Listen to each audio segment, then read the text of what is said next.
o presidente Jair Bolsonaro na Assembleia Geral da ONU. Bolsonaro exaltou a economia, citou o fim da corrupção sistêmica, segundo ele, né? Repetindo lá fora o que tem sido feito, claro, né? O que tem sido feito aqui dentro do Brasil. Para vocês entenderem, gente, o presidente Jair Bolsonaro, vou só dar uma olhadinha no meu espelho para saber se eu vou primeiro com quem sou, se eu venho com o meu bastidor. Venho com o meu bastidor, maravilha. Gente, a fala do presidente Jair Bolsonaro levou para a ONU o discurso eleitoral dele aqui dentro do Brasil.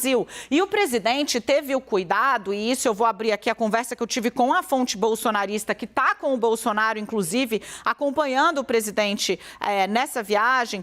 Qual era a ideia, né? Era alinhavar, e eles fizeram isso de uma forma mais refinada, o que está sendo dito aqui para um palanque internacional. Então, por exemplo, Bolsonaro vem explorando a ideia desamparada de fatos de que o PT, se eleito, vai fechar igrejas. Beleza? Para falar isso, ele cita o quê? O ditador Daniel Ortega da Nicarágua, que se você buscar, vai ver que o próprio Lula já falou que ele abandonou, se afastou da democracia. É ditador, persegue não só cristãos, mas uma série de outros segmentos do eleitorado na Nicarágua. Então, Bolsonaro falou, olha, eu quero dizer que o Brasil está de portas abertas para padres e freiras perseguidos na Nicarágua. É uma forma de reverberar algo que é trabalhado aqui de maneira muito mais direta a respeito do PT e dos cristãos. De novo, o próprio Tribunal Superior Eleitoral já taxou isso como fake news. Para vocês entenderem qual é a ideia, né? Segundo a fonte que está ao lado do presidente Jair Bolsonaro,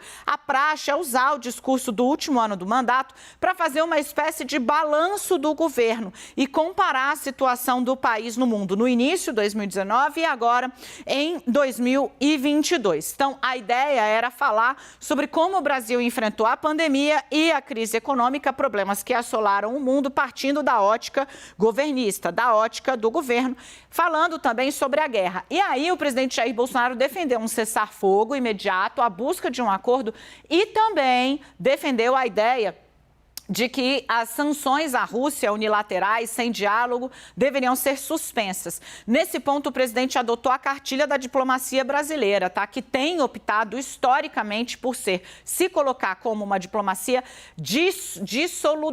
que distensiona, né? Uma diplomacia que busca o caminho da distensão por meio do diálogo, né? O Brasil não se coloca historicamente ao lado de um ou do outro. Então, Bolsonaro busca esse caminho do meio. Segundo os bolsonaristas, a política doméstica entrou ali como exemplo de como enfrentar e superar os principais problemas no mundo. Ou seja, Bolsonaro quis colocar a gestão dele como um exemplo lá para fora, enfrentar a inflação, o desemprego, a estagnação econômica e etc. E aí os bolsonaristas dizem, né, se você pegar o discurso do secretário-geral da ONU, vai ver que dialoga muito com o que o presidente falou. Por fim, Bolsonaro queria, na ONU, exaltar os resultados econômicos. Qual é a ideia, gente? É dizer que lá fora o Brasil teve essa ascensão reconhecida. E aí você me pergunta, cola, Daniela? Eu fui ouvir quem entende do assunto, que tem posição política e é um crítico do Bolsonaro. Então, eu também coloco isso, mas foi chanceler, foi representante do Ministério das Relações Exteriores do Brasil no governo Michel Temer, é Aloysio Nunes, o ex-senador também do PSDB. Eu perguntei qual era a avaliação, ele disse que o discurso do presidente ressoa apenas na base dele e foi feito para ter impacto na eleição. Eu pergunto, mas ele teve o condão de mudar a imagem do governo Jair Bolsonaro lá fora? E Aloysio Nunes responde, abre aspas, em hipótese alguma.